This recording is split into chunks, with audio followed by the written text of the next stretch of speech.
It's 33 days to election 2020. Hello and welcome to the Midday News with me, Bernice Abu-Baidoo Lansah.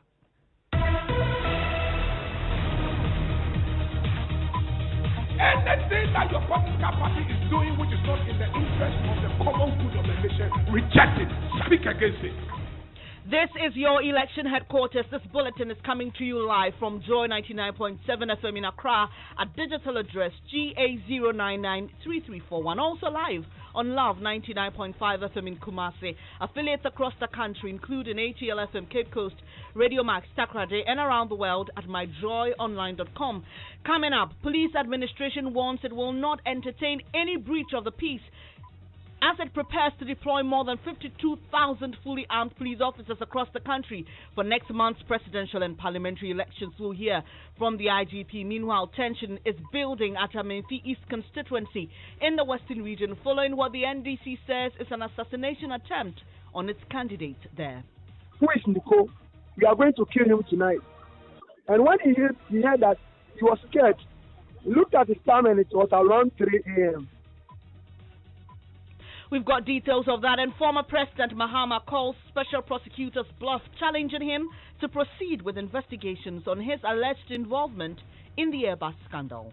You have tied the hands of the special prosecutor so that he cannot prosecute anybody. And so the only way is to uphold the principles of probity and accountability. And in that regard, we must step up the fight against corruption. We must step up the fight against nepotism. More as he describes Martin Amidu as a coward for sneaking portions of the Airbus investigation into his Ijapa report. And Special Prosecutor Martin Amidu says members of the Minerals Income Investment Fund overseeing Ijapa deal are likely to be affected by partisan considerations, as most of them are members of the governing NPP. The president skewed, his choice was skewed towards people who shared in his political beliefs. We'll hear from a member of the minority and tell you what links the OSP's claims they have with the party. And later in sports, we'll hear from former Ghana skipper Samoa Gyan as he reveals decision to return to the Ghana Premier League was tough. And later, voters in the U.S. brace for a long wait on who becomes president with key states undecided. We'll bring you all the updates.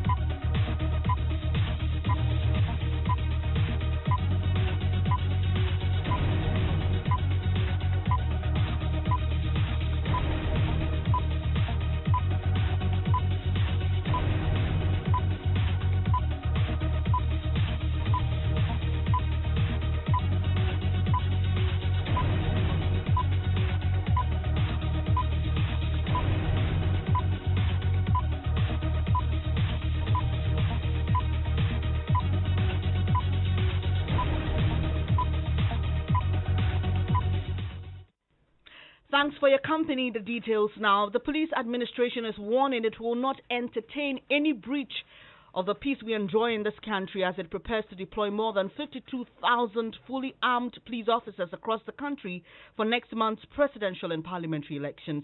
IGP Opong-Bueno has been addressing a news conference on the readiness of the Election Security Task Force ahead of the polls. Let's take you live now to the police headquarters and speak to head of our security desk, Gifty Andrapia, who is covering that news conference.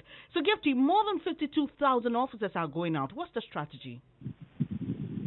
Well, Bernice, so with this 52,794 men that are supposed to go out, we don't know all of their strategies because it's an issue of security.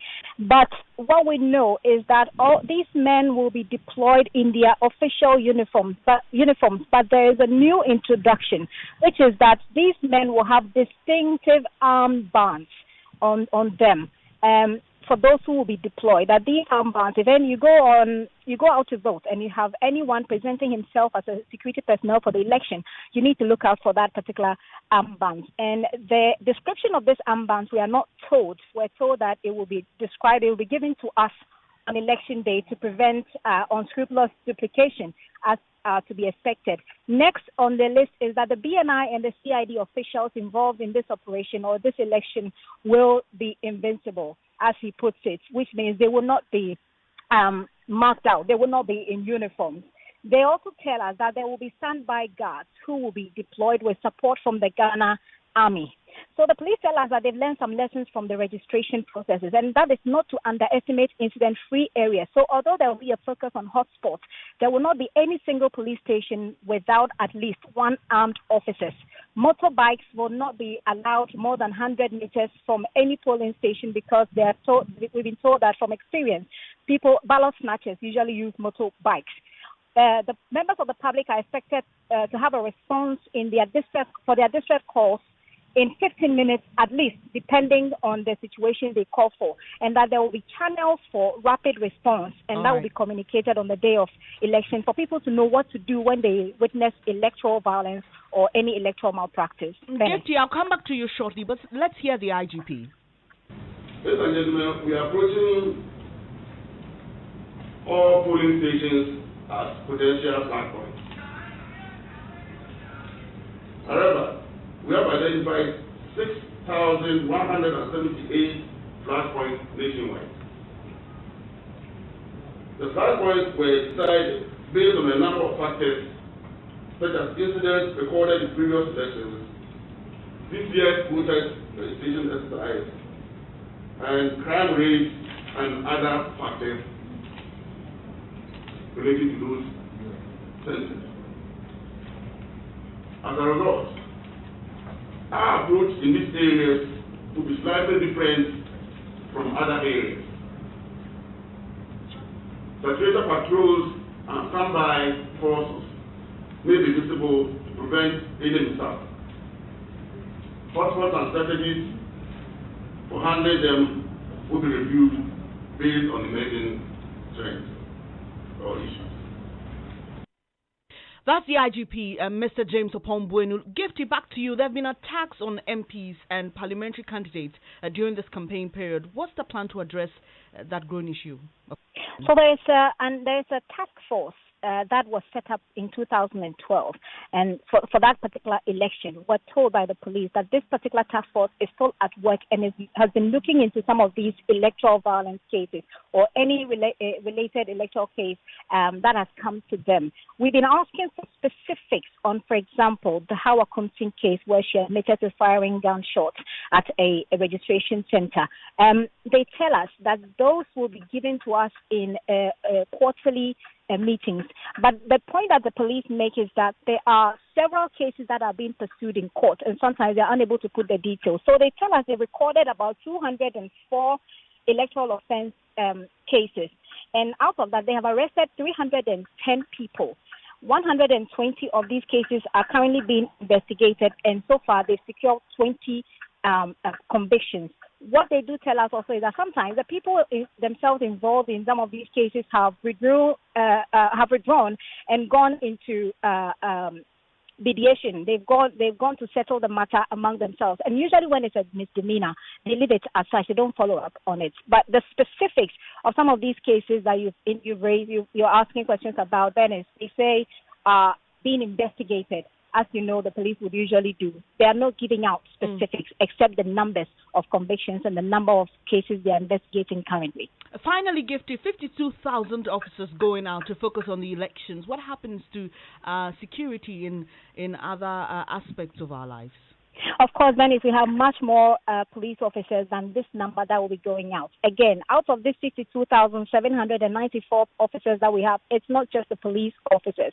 They're getting support from the Ghana Armed Forces. They're getting support from the BNI and all other security agencies in this country. So the IGP specifically indicates that while these people are deployed to do election duties, the other men available will be on high alert to deal with any other security issue that may come up. So it looks like that is very much in their plan. But of course, as to whether or not it works, and it works to the satisfaction of all Ghanaians, we'll all wait to see on that day. Thank you very much. That's Gifty Ando-Apia. She's head of our security desk here at Joy News. Now, the National Democratic Congress's parliamentary candidate for Wasamenfi East, Nicholas Amankwa, narrowly escaped death this morning when armed men launched an attack on him in his house at Wasai Kropong at about 3 a.m. It's not clear who is behind the attack, but some members of his party managed to foil the attempt before major harm was caused. A member of his campaign team, Douglas, gives an account of what happened. And the only one who could finish it, almost a demo ban, almost done. Almost 2 2 Jimmy or sacrifice any Cooper. Almost 2 2 the found on Koya. In the Ayaka Can, Anna. I rushed to Honorable Nicholas's house after receiving a distress call at about 3 a.m. that he was being attacked by armed men. Upon reaching the house, there was a man trying to break his way into the house with a huge stick and others standing by with guns. Now, at a man, the crew, and before Papa Crew, and then you call the Wua, everybody on your Basso Babicuno. And your castle will come with him. Say, and so Queen Navy, Ewa. I heard Nicholas's mother asking why they are attacking his son. They confirmed they had come to kill him. When they spotted me, they tried to shoot me, but I managed to dodge the bullets and called for reinforcement. We started pelting stones at them. When they realized they couldn't control the situation, they escaped with warning shots. The fair police were found. I didn't call upon Amenfi hospital. Well, the NDC's candidate for Wasa Amenfi East, Nicholas Amankwa, also told us his side of the story. Around 3:30 a.m. this dawn, I heard exchange of gunshots, in our house. That's the compound. So I just stood on my bed. And 2 minutes later, I heard my mom screaming, "Are you coming to kill Nico? Are you coming to kill Nico?" So I placed a call to the police, and they reported, they told me they would be coming. So I was there, and voices were going on, and exchange was going on, that's gunshots. So I had access to our back door, and I got into the yard of the compound, and I had the opportunity to jump over a wall. So I slid over, and the police later came. Once the police came, I went with them to the house, and I was told by one of my boys, he is using the boy's cottage. He told me that you overheard someone saying that even Atamos was killed. Who is Nico? We are going to kill him tonight.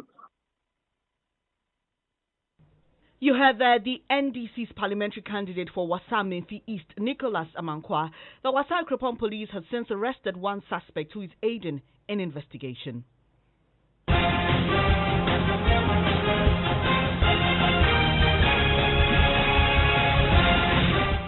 This is your election headquarters. Now, a survey by the National Commission on Civic Education, the NCCE, has revealed 13.3% of eligible Ghanaian voters are unwilling to vote. Specifically, 8.9% of them were undecided of casting their vote during the presidential election, while 4.3% indicated their unwillingness to vote.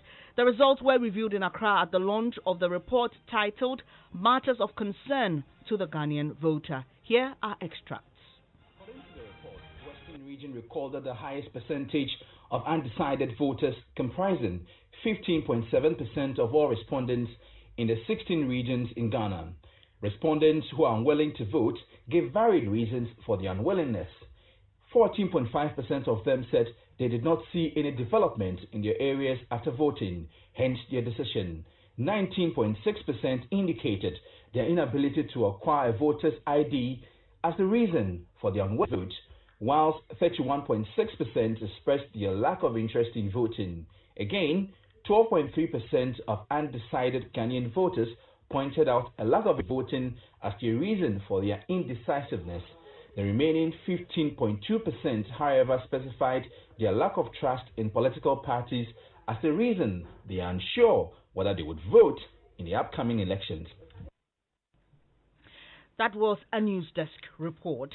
Now, former President John Mahama has launched a scathing attack on the Special Prosecutor Martin Amidu, challenging him to proceed with investigations into his alleged involvement in the Airbus scandal.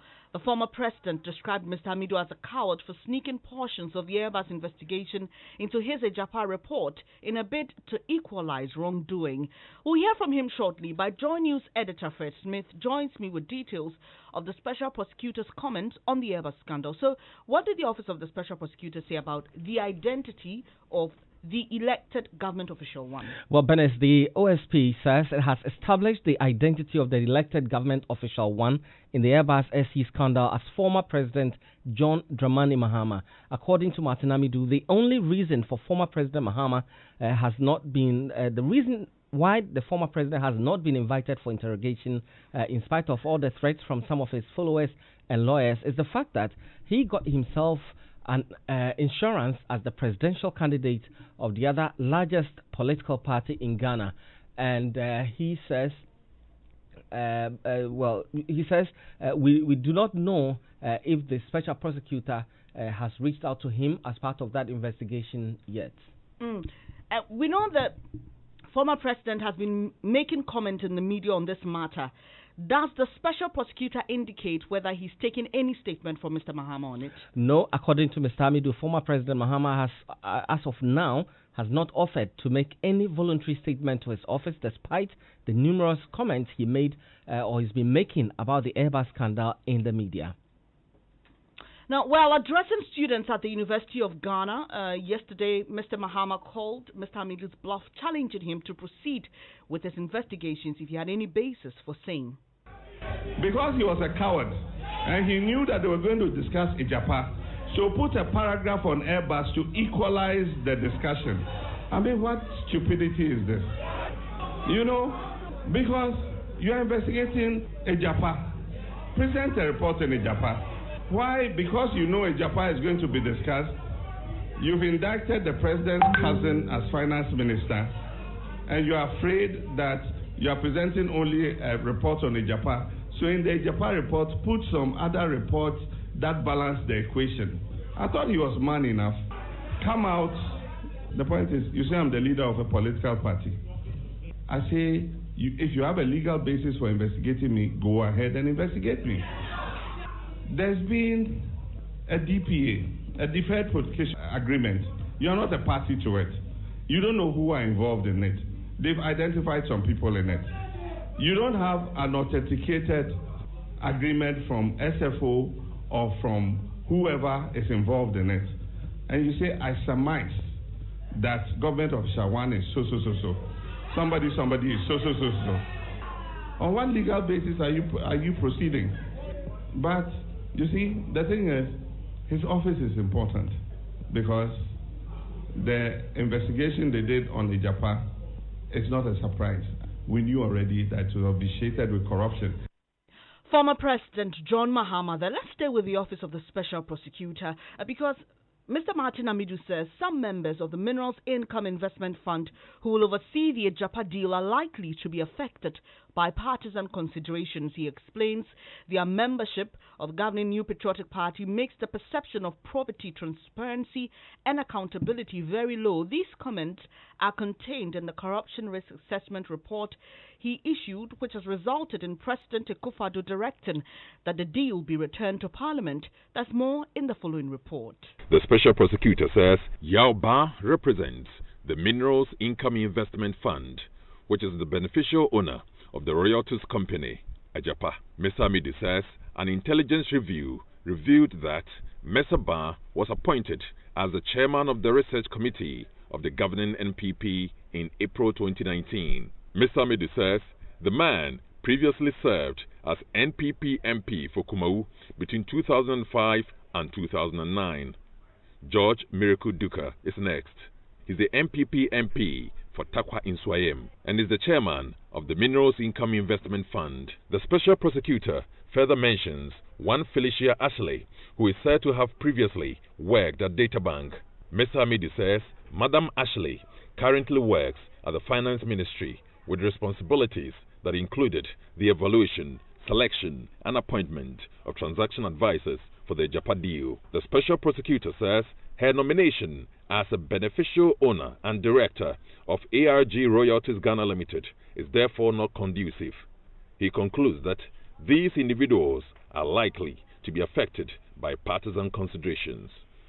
Well, in a recent memo, the finance minister responded to the concerns raised by the special prosecutor. Ms. Oforiatta wrote, quote, "There is no justifiable reason for concluding that the current members of the Minerals Income Investment Fund Board will jeopardize their apparent professional integrity and reputations to engage in corrupt practices motivated by partisan considerations," end quote. The Ajapa royalties deal was the result of the Minerals Income Investment Fund law passed by Parliament and recently received by the House. Inus Afuseni, who is a member of the Constitutional, Legal and Parliamentary Affairs Committee, says the President, in exercising his prerogative on who manages the fund, decided to appoint his cronies. He spoke to Mama Owusu Abuaje, who first asked about the work done on the law. We worked on it and passed the law. The fact that persons heading the fund, was it something that came up, as the special prosecutor has pointed to? By Article 195 of the Constitution, if you are establishing a statutory body, it must have a governing board. So we provided for a governing board. Okay. But in terms of its constitution? In terms of those who will constitute the governing board, Parliament does not decide that or determine that. It is the prerogative of the President. Okay, because I asked that because of what the special prosecutor, yes, because his conclusion in terms of where they are, the fact that they align with the MPPs, so their decisions will be clouded, and that lowered the risk of corruption and also the anti-corruption. But clearly, assessment. That was not something that Parliament was concerned with. Parliament established a governing board and provided for qualification and criteria for selection of people onto the governing board. The President decided to exercise his executive authority under Article 58 and 195 to select persons onto the governing board. And in selecting persons, the President his choice was skewed towards people who shared in his political beliefs. You heard that Inus Afuseni, who is member of the Constitutional, Legal and Parliamentary Affairs Committee in Parliament, speaking to Mama Owusu Abuaje there. Well, Minority Leader Haruna Idrisu says his side will not take part in the consideration of the deal, and Chairman of the Finance Committee, Marcus Ibeyabwa, has also said Parliament did a good job. Co-chairman of the Citizens Movement Against Corruption, Edem Sinanu, says the posture of Parliament is not good for the proposed review. It suggests that the referral to Parliament in itself may suffer various challenges because of the position taken by the majority and the minority. And so we may need to take a second look. The President may need to take a second look at that, because the feedback from the minority saying they are not going to support anything Ajapa contrasts with also with the majority leader saying that what Parliament does is sacrosanct. By implication, there's no space for Parliament to redo something it has looked at. And so I'm a bit intrigued as to how this is going to proceed. That was Adam Senanu. He's with the Citizens Movement Against Corruption. You're listening to the Midday News here on Joy 99.7 FM with me, Bernice Abu-Baidoo Lansah. Still to come, voters in the U.S. brace for a long wait on who becomes president, with key states undecided. We've got details in a moment.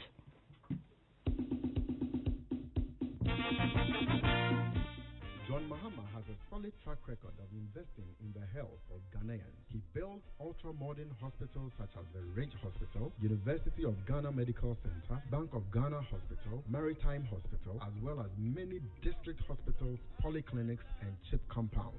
The next NDC government will provide free primary health care for every Ghanaian. Our free primary health care plan will provide quality health care for all Ghanaians at no cost to the individual. Under this plan, no Ghanaian will pay for health care in district hospitals, polyclinics, health centers, and CHIP compounds.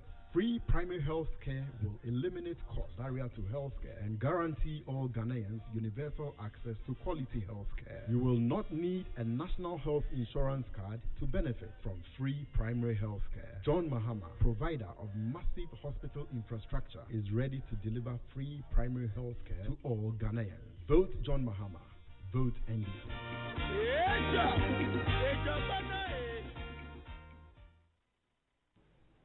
Thanks for staying here on the Midday News. It's now time for sports with Hans. Now his move to Legon Cities FC on transfer deadline day was the most talked about, as Amojan returned to the Ghanaian top flight after 17 years, but he's revealed the decision to make the return to the Ghanaian top flight was a very tough one. It wasn't easy. It wasn't easy. Sometimes you need to assess certain things. Last time I played football was in January when I got injured. I got injured in January. I came back home and then the COVID, everything. I didn't play football. I had to play tennis to keep fit. So I'm now okay. Injury wise, everything is fine. So I decided to start working. Because honestly, I added a bit of weight. So I need to just get back in shape so I can start playing football. So when Lagos City contacted me, we had to just evaluate everything, and then everything was successful. The project they have, the future plan they have, it makes a bit of sense. And me being a professional football player, and with my experience, I feel like, hey, this is gonna benefit Ghanaian football. It's gonna benefit me, a player, as well. So that was my decision. It's a good decision for me. That's Samajan speaking, and Bernice, Real Madrid won last night in the UEFA Champions League. Tonight, though, there is Chelsea playing against Rennes, and Manchester United, they are playing against Istanbul Basaksehir later tonight in the Champions League. That's your sports. Thank you very much, Hans Mensando there. Now, the Central Region Police Command has begun visiting families of police officers who died in the line of duty in the Central Region from 2016 to 2019. Of particular mention was a policeman who was recently knocked down by a truck while on duty at the Apam Police Checkpoint. Regional Police Commander DCOP Habib Achumesi says the police administration stands solidly behind their fallen officers and will do everything to support their families. Richard Kojonyako has more in the following report. Senior police officers as well as their junior colleagues gathered at the forecourts of the regional police headquarters to ponder over the activities throughout the year that includes the happenings to their police officers who fell in the line of duty from 2016 to date. Regional Police Commander DCOP Habib Achumesi says the police administration stands with the family of their fallen officers and will do everything to honor them. We sign up in our various training institutions to serve the people of Ghana, to protect life and properties of Ghanaians. In doing so, at times it happens that we need to pay that ultimate price with our lives. As a region, we've been tasked to specifically visit families of four of such. DCOP Habib Achumesi asked the parade to honor the sergeant who was knocked down by a truck while on duty at the police checkpoint at Apam. I would like to pause here specifically as a region to give, even though the general minute of silence will come, to give a special one to our dear Sergeant Salifu Hafsula, who fell on the 24th of October on the road at Apam, trying to protect the life and properties of Ghanaians, and especially the wonderful region, Central Region. He was knocked down by a truck and he died. The parade also laid wreaths to honor their departed colleagues. Richard Kwejenyako, Joy News, Cape Coast. Now, away from Ghana, voters in the U.S. are bracing for what appears to be a long wait on who becomes president, with key states undecided. As of 6 a.m. Wednesday, 8 states that will decide the next president remained uncalled, as did a handful of Senate races that will determine who controls the chamber. The 8 states are Alaska with 3 electoral votes, Arizona 11, Georgia 16, Michigan 16, Nevada 6, North Carolina 15, Pennsylvania 20, Wisconsin 10, and Maine's 2nd Congressional District 1. Democratic candidate Joe Biden has 227 confirmed electoral votes and would need 43 more to win. President Trump has 213 confirmed electoral votes and would need 57 more to win. Stay with us for more updates on this crucial election. And that's how we end this edition of the Midday News here on Joy 99.7 FM. I really appreciate your company. There's more news when you log on to myjoyonline.com. Our top story, police administration warns it will not entertain any breach of peace as it prepares to deploy more than 52,000 fully armed police officers across the country for next month's presidential and parliamentary elections. Don't go away yet. At 1, we've got business news for you. And right after this, Dr. Menso Tabo has living word for us. I'm Bernice Abu-Baidoo Lansah. I really appreciate your company. Do stay with us.